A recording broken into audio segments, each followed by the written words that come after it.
Welcome everyone to the Raising Toddlers Courageously conference. I'm so happy you're here. I'm your host, Devon Kuntzman, parent coach, VIP nanny, and founder of the Courageous Parents Collective. Thank you for taking time out of your busy schedule to be here today and invest in yourself and your family. I'm very happy to present Lori Petro, child advocate and founder of Teach Through Love. Today, Lori's here to talk to us about conscious communication. Welcome, Lori. Thank you, Devon. Thank you for having me. Thank you for being here. Could you just start by telling us a bit about yourself and what you do? So I am first and foremost a mom. I have an almost 12-year-old, she'll be 12 in April. And my background is in early childhood and elementary education. That's what my degree is in. But my work, I really feel, comes from a place of advocacy. I was the misunderstood kid. And so I really took my passion for helping the underdog and social justice and my love of trying to heal my own heart and childhood and mix them. Well, my love of it just kind of, I guess I could look at it like that. But I mixed those together and just I started Teach Through Love as a way to just share my passion for changing the way that we speak to each other in our homes. I grew up with a lot of verbal violence, and not because people were so extraordinarily abusive. From the outside, it looked like I came from a very, happy suburban family. But there was so much going on underneath and so much that I couldn't express.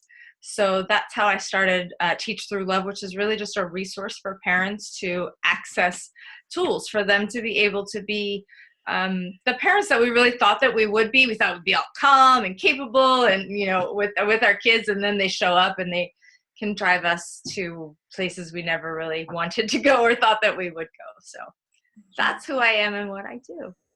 Yeah, absolutely. There's so much personal growth that goes into parenting, taking care of a child, parenting a child, all of this. And it's a journey, and it's a journey that we have to invite in and just engage with and hold on to. We can't fight it because the journey, it's going to happen. Yeah, it's going to unfold no matter, how much we push against it. It's there to teach us something, right? Every life experience. Mm-hmm. Yep, absolutely. Well, and one of these resources that I know that you recently created are your conscious communication cards, which I have right here, which are so wonderful. And I'm just wondering what led you to really go and create these cards. So the whole idea of Facebook, when it first started back, I think I got on Facebook maybe in 2009, and the idea was to share information. At least for me, it was like, let me share information. And I, love talking about this stuff. So it was a platform for me to just share what I knew, share the tools that I knew.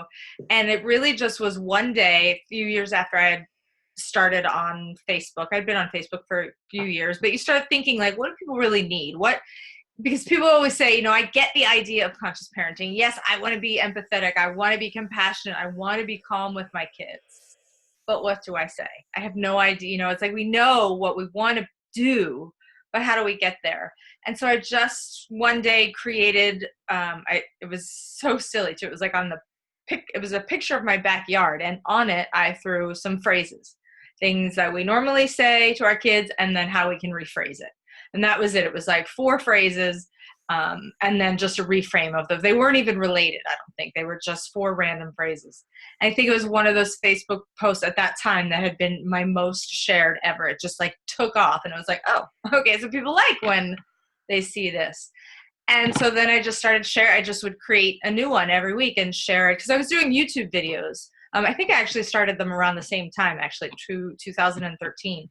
And so that was a weekly, something weekly that I did to give people little bites of information. But this was even easier because I just created, the card, the meme, the picture that it was. Eventually I took my backyard away and sort of made them cleaner. And then the cards that you have now, people just started asking for, I do you have these? Can I buy them? Are they cards? Is there an actual deck of them? And I was like, no, silly, just go online and you just flip through your phone and get them. I don't know how to publish cards or anything. And after years of people saying, I really wish I had a deck of these, we did a Kickstarter because I had no idea how to publish. I mean, that was not my background at all, researching cards and flashcards and how to print stuff. And so that's kind of how they came to be. It was just one of those Facebook shares that got a lot of attention. I said, okay, people need words. They want actual dialogue that they can use, that they can resonate with too, that doesn't feel, because sometimes language can feel, I think, really stilted. But something in the cards just, reached people in the right way.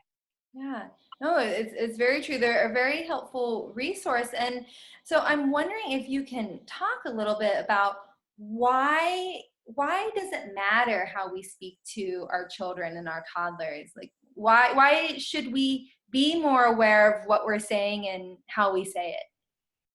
I guess there's a couple of important reasons, one of which is that they're modeling everything that we do. So however we speak to them is how they learn to speak to each other. And as much as we want to say, do what I say and not what I do, that's just not the reality. So I think it's really important that we model for them, how do we problem solve? When mommy doesn't get her way, what does mommy do? Yell and scream at people to do what they want? Or does mommy sit down or daddy sit down and talk about, this is what I need and I'm feeling really frustrated? Because otherwise, especially toddlers, what do they have in that in those early years is nothing but, screaming and throwing their fists up in the air, because they're very limited by their, brain development.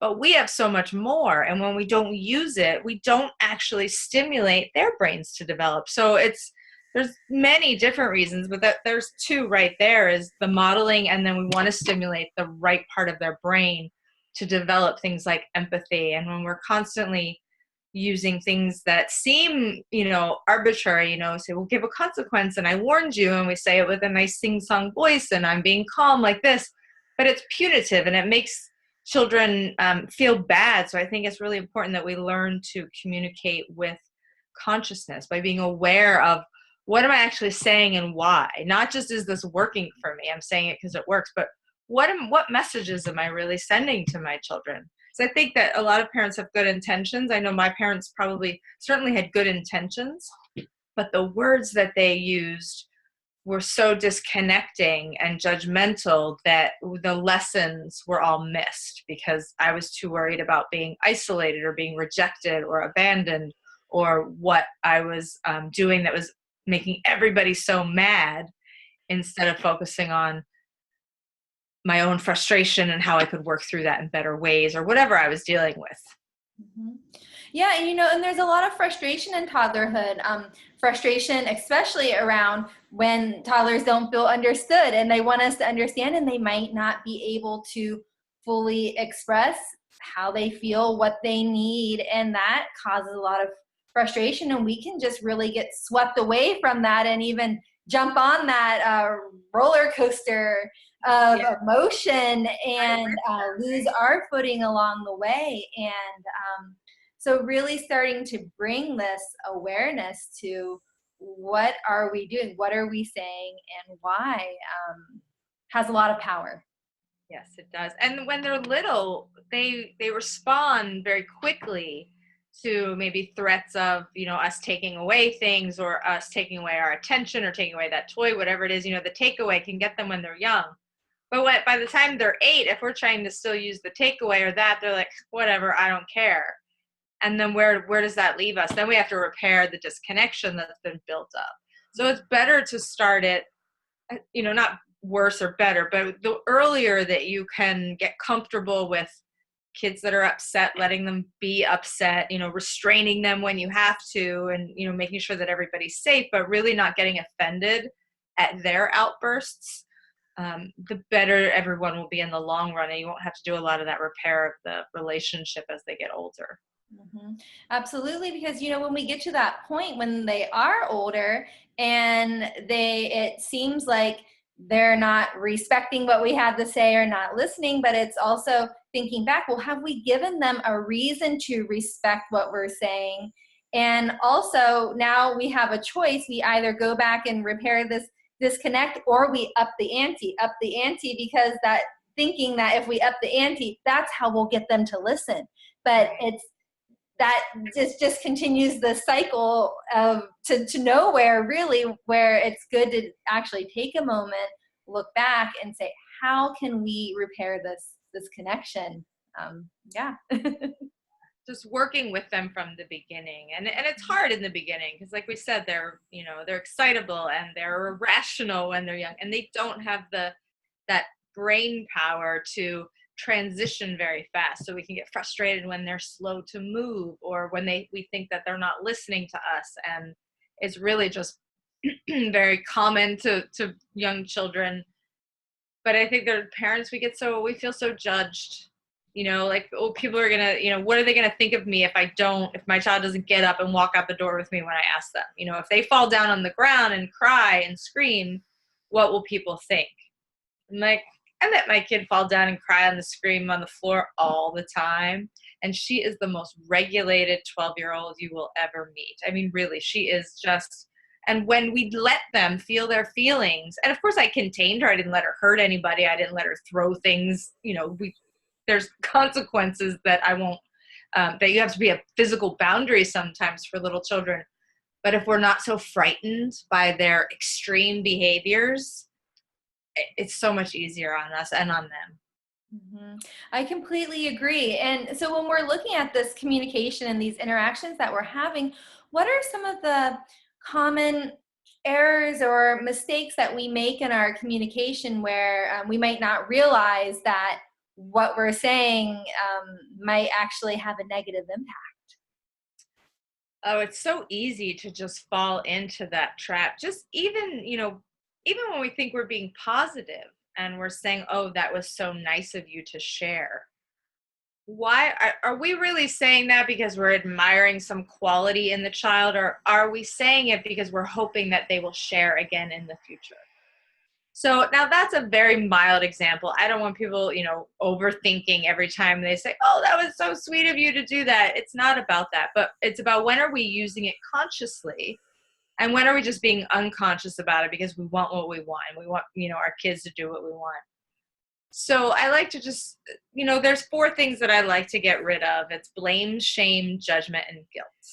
And judgment can be something as simple as, well, that wasn't very nice. Why would you do that to your friend?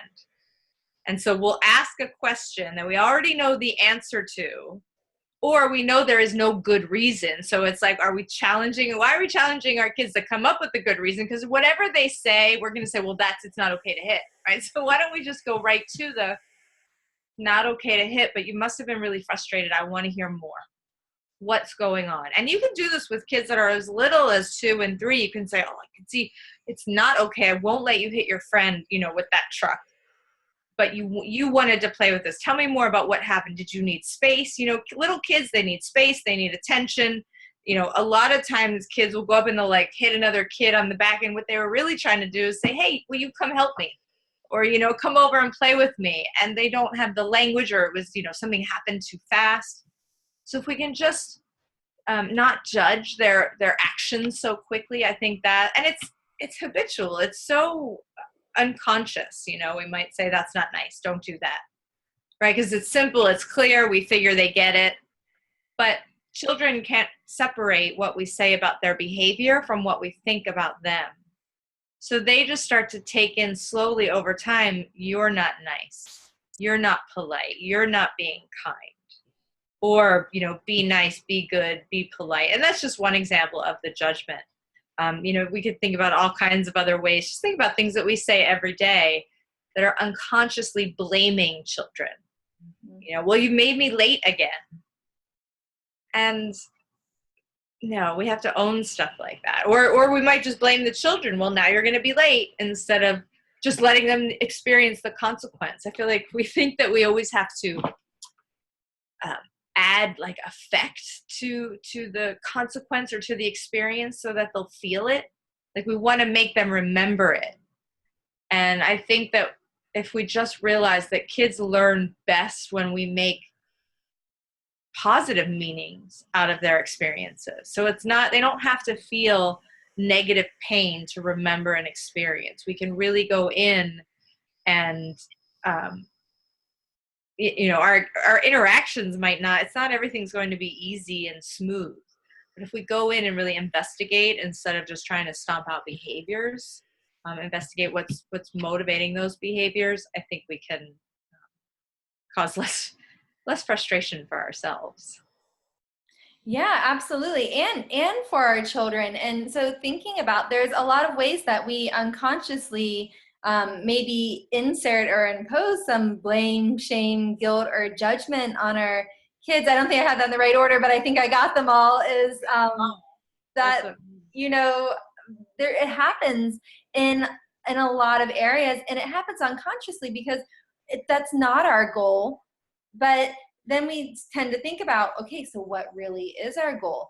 And if it's to make a child behave in a certain way, we can't really make anyone do anything. We can only control what we do, how we respond, how we talk. And I think that, you're making some great points here, that we have to give children room, and we have to really investigate and try to understand, because if we come at it from a positive standpoint and not from a negative standpoint, we realize our children can still learn lessons and still learn about life and still learn about appropriate behavior without having to feel bad about themselves or feel bad about what they did or making it a negative experience. And I think that's the point that you're making. Yeah, because they naturally, as long as we show our feelings, as long as we show empathy, children naturally feel bad when they do something. By the time they're 5 or 6, they understand right from wrong. So they will feel bad if they hurt somebody. It doesn't mean that they did it on purpose. They're reactive. They have impulse control challenges. That's very normal. But they will automatically feel guilty just by when their friend, either hits them back or runs away and tells somebody. They will experience that shame and pain that kind of comes up naturally. We don't have to go in and, make them feel worse for it. It automatically will come up if they have been shown that same empathy for their feelings.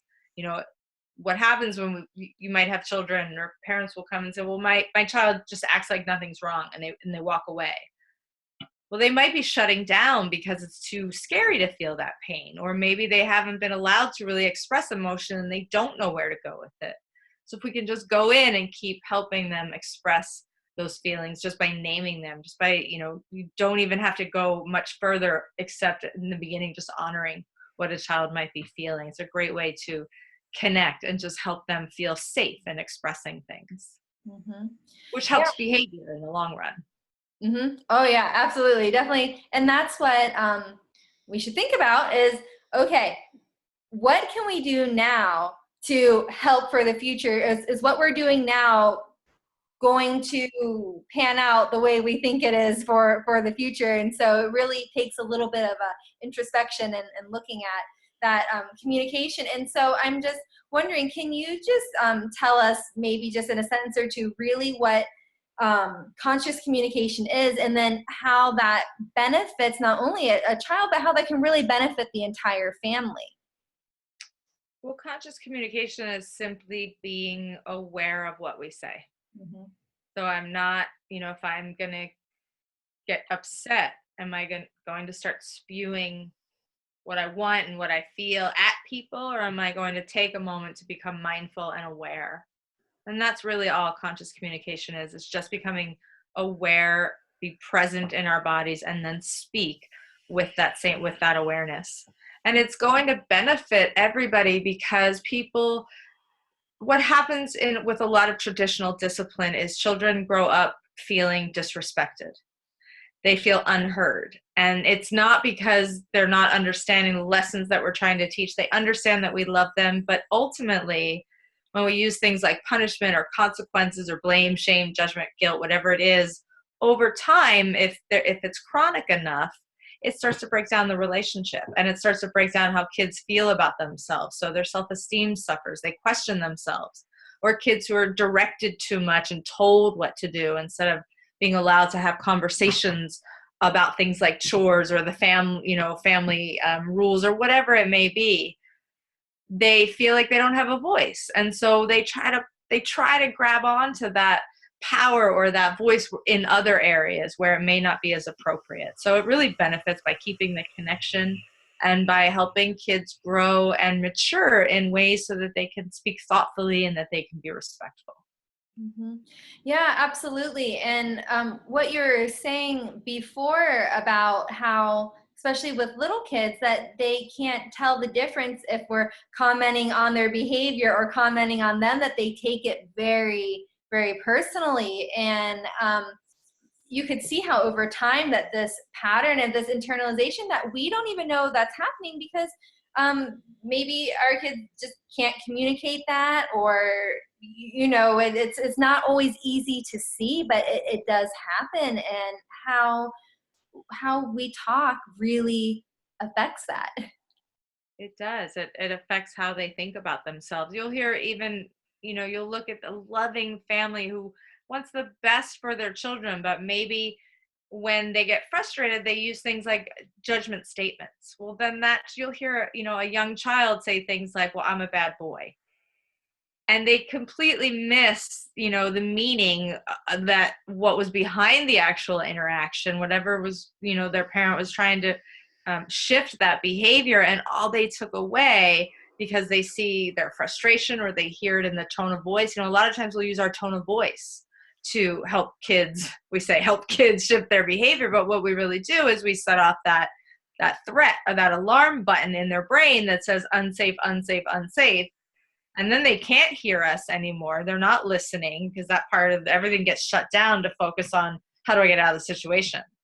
And so the fastest, most effective way to get out of that situation is how they're going to respond. And that's not always necessarily going to be the healthy response or the best way to, move through a situation. So we end up making our kids afraid to make their own decisions and impulsive because they're not, regulated and thoughtful. They're constantly getting overstimulated or aroused, put in that hyper arousal.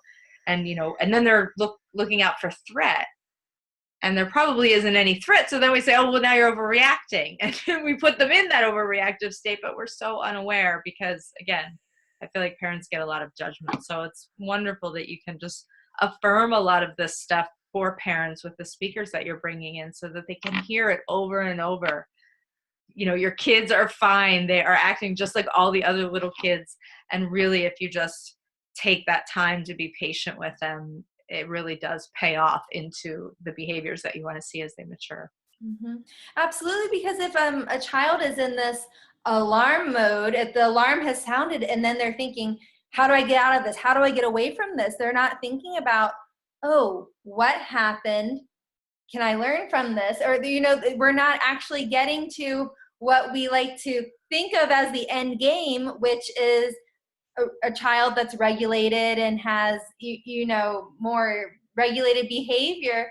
They're not learning. So essentially, the learning opportunity's gone out the window, and they're going to be hyper vigilant, as you said, and then more of this behavior is going to happen. So it actually has an opposite effect of what we think we're trying to accomplish. It does. And then we do it over and over thinking it's supposed to have a different result. And then we get frustrated thinking, okay, it's either then we think our kids are the problem. Well, it must be the kids then, right? I'm doing everything I think I'm supposed to be doing. So. Mm-hmm. Yeah, absolutely. And so it's just making these small adjustments and bringing this awareness. And I love if you could just share a little bit about how do we make these adjustments? What do they look like? How can we become more conscious in our communication if that's not where we're at this point? So the first step, if you're not at a place where you can stay calm when you see very typical behaviors, if you're feeling a lot of chaos in the home, if you're feeling really reactive, then I say we have to start in a different place than where we might start if we were just ready to jump right in and sort of start changing the way that we speak. Because here's the thing, we can't change the way that we speak until we feel better in those moments, because the words, and even on the cards, they're not scripts. It's not like, oh, I'm feeling really frustrated, run and grab a card and then just say what's on it. That's not what they're about. and even the cards have on them directions, stage directions, I call them, so that they help our brain shift to what we should be thinking about. So instead of going in and we might say, you know, that wasn't nice, why did you hit your sister? Right? And we ask that question that doesn't have an answer, and we sort of judge by saying that wasn't nice. If we just go in and investigate, I'm sorry, I sort of jumped. Okay, this is what we do if we're ready to just jump in with the kids. So if we have a lot of emotional stuff coming out, I'll talk about that in a minute. But if we're ready to just walk in and make those shifts, instead of going in with a judgment, just go in and notice what you see. Your sister is crying and you're standing over there holding her doll. Tell me what happens. You know, and if we do it in a way that's open, and I want to know, I want to help, our kids feel that. If we come in and we say, you know, what just happened? Why is she crying? They feel that too, right? You just hear just in my simple tone change. So imagine our faces and our tones and all of the ways that we can verbally communicate or non-verbally communicate to our kids something. So even if we're saying, even if we change the words, we also have to change our body language. So non-judgment is not just about words. It's about, you know, do I bend down and look you in the eye with empathy, or do I stand over you hovering, waiting for the answer, even though I'm not saying anything judgmental? So if we can just shift from judgment to non-judgment, to observation, just notice one thing that you see and start there. Because that just says to your child, I'm coming in to connect. Whereas the other stance comes in and it's automatically just connected. It automatically puts them in this position of needing to defend themselves. And as soon as kids get put in the place where they feel like they need to defend themselves, they go into fight or flight. And fight or flight is not the place where they remember any of the lessons that we're teaching or remember the conversations that we're having. So, and that's really hard, just that one step of shifting. So if you are not in that place where you can stay calm, then instead of noticing one thing with the kids, walk away, have some deep breath yourself, and notice just what's going on with you. And forget everybody. As long as there's no one burning down the house and no one hurting each other, walk away. It's the first step. It really is. And just start to sit with your feelings and learn how you calm down. Can you calm down? Can you walk away, grab a glass of water, and then just take 2 deep breaths and walk back into the situation? Or are you so triggered that you're shaking and you actually need to go and, you know, like sit down in a corner, listen to some music, use a stress ball? And there's so many different ways and sensory tools that we can use to calm ourselves down, but we really have to know what works for us individually. Mm-hmm. Yeah, absolutely. We can't forget that sometimes the starting point doesn't start with our children, it starts with ourselves. That's sometimes where the starting point actually is. And it's always really where it is, Mm-hmm. unless by some chance we had, you know, this amazing experience where we were always allowed to express our feelings and where we felt heard. And there are families out there that, you know, but the majority of us did not really have that experience, and our parents didn't have that experience. So this is not about judgment. This is just about inherited family patterns of, you know, not communicating or not giving any credence to feelings and needs and why behaviors happen. It was just sort of you stomp out the behavior because the behavior isn't okay. And that works until it doesn't work anymore, until children start finding other ways to meet their needs, or they start sneaking around. I mean, there's so many ways that they can sort of get their needs met once they get older, right? And we want to keep that connection. Mm-hmm. Yeah, absolutely. And so when I'm thinking about this, maybe we could apply this to a situation that we might normally see with a toddler. Maybe like if your toddler's whining, maybe, you know, your toddler's whining for something, cookie, whatever they're whining for. How could we maybe use this conscious communication? How could we use these skills? I know, and I want to run to the cards because there's a card for stop whining.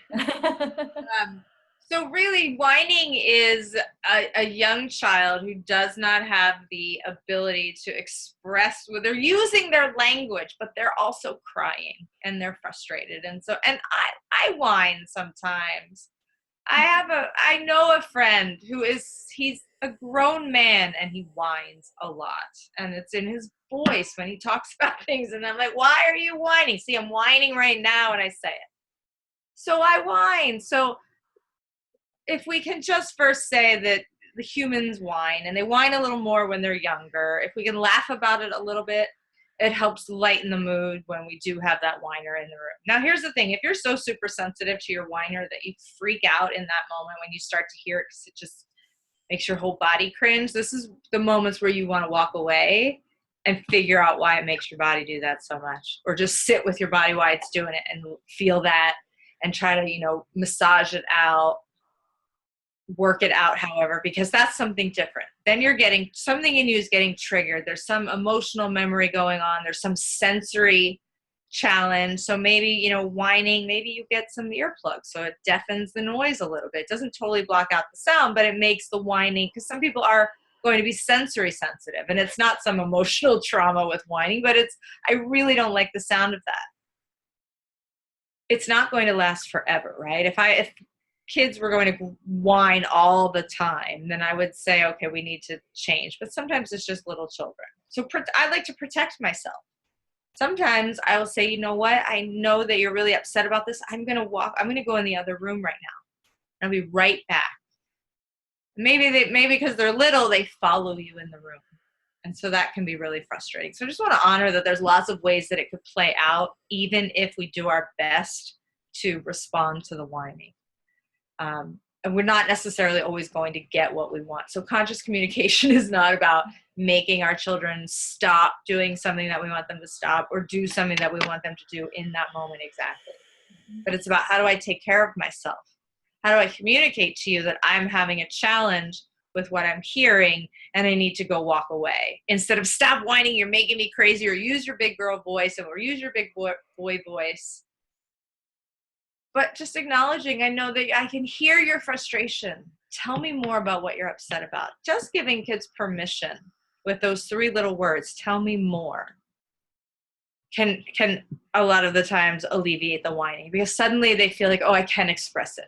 Because whining sometimes is, I really want you to hear me. Are you listening to me? I don't know that you're really listening. And they want to, they're on and on because they don't feel recognized. So just to come over here, sit on my lap. Let's try again. Let's take a big, deep breath. Now let's use a strong voice. Push it out from your belly and tell me what you need. I can hear you better when we do that, when we use our strong voice from our belly, right? We're just shifting a little bit.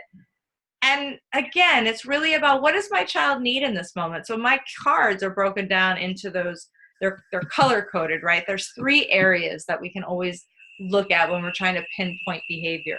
Sometimes your little one's going to be whining because they feel disconnected. Maybe you have a new baby and they're whining because you're nursing the baby and they want to be up on your lap at the same time. And so that's a time where you're going to use more connection. It's going to be about your voice. It's going to be about your nonverbal signals. It's going to be about helping that child feel attached to you. Very different than the child who's whining because they can't fit, the puzzle piece into the puzzle, and it's not going just right because they don't have maybe that dexterity in their fingers to get it just perfect. And maybe with that child, you're going to be sharing, we're going to be working on skill building. So it's not that you're going to get them to use a different voice, but you're just going to acknowledge that they're frustrated because they're really working hard and it's not going the way that they wanted. Right? So instead of just saying, stop whining, you're going to get it, just try a little bit harder, right? And we try to give them these motivational prompts. If we could just stop trying to motivate our kids and just keep attaching to them, just keep reattaching to them in that way, and standing by their side, and then giving them supportive prompts that say, I know this is hard for you. Or maybe we ask, this is really difficult. What can I do? And maybe the 2-year-old says, I want you to, it's back to the one who wants you to be held, who wants to be held. I want you to pick me up and I want you to put the baby down right now.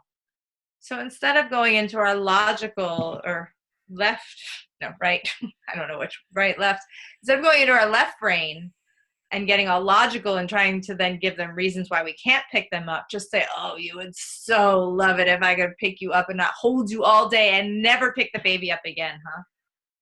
So in that moment, we're just fantasizing. We are creating meaning out of these moments for them by creating safe spaces for them to unload. And what it says to their brain, it doesn't say, oh, whining is okay. It says the feelings that you're having that are behind this whining are okay. And as soon as kids start to feel okay, they start to use better strategies. Mm-hmm. Yeah, I'm glad that you said that because sometimes if you're new to this, it might be easy to confuse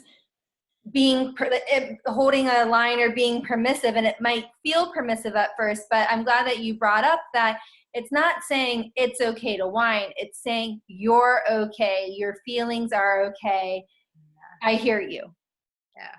And And again, I think it's okay to let kids know when things trigger us. And maybe we do it in a funny way. And it's like, oh, when you use that, wow, that's a high voice that hurts my ears. Maybe we do share that with kids in our way so that they know, that voice is not necessarily something that's going to be appreciated in all environments kind of thing. But we're not making them feel bad for having that. And even just using fun and play, that can really help shift, especially a young child, right into a moment of, okay, I'm still loved. Because sometimes they're just questioning, especially 2, 3, 4-year-olds, do you love me? Am I okay? Am I safe?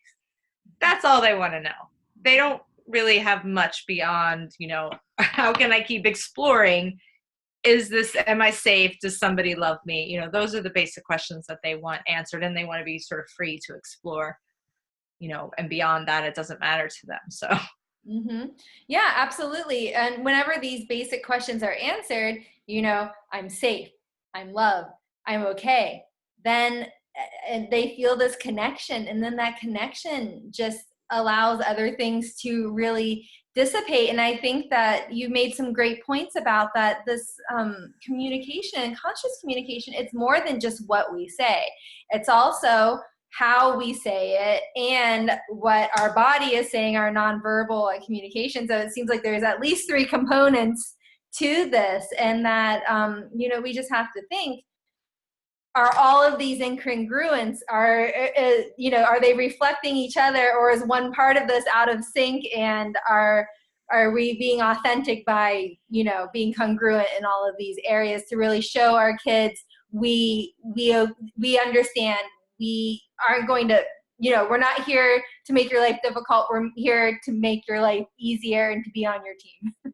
Yeah, authentic. You really said the word that I think sums it up. If we can just be real with our kids and not this idea of what we think discipline or parenting should be, and just like, who am I in this moment with my kid? I am a frustrated parent who really wants this child to go to sleep and it's not happening. Like, just get back down, because really it does go so fast. Everything they say, it's so cliched, but those early years they're so fast. They go away so fast. And my 12-year-old's like, yeah, see, Mom, whatever, I'm over here.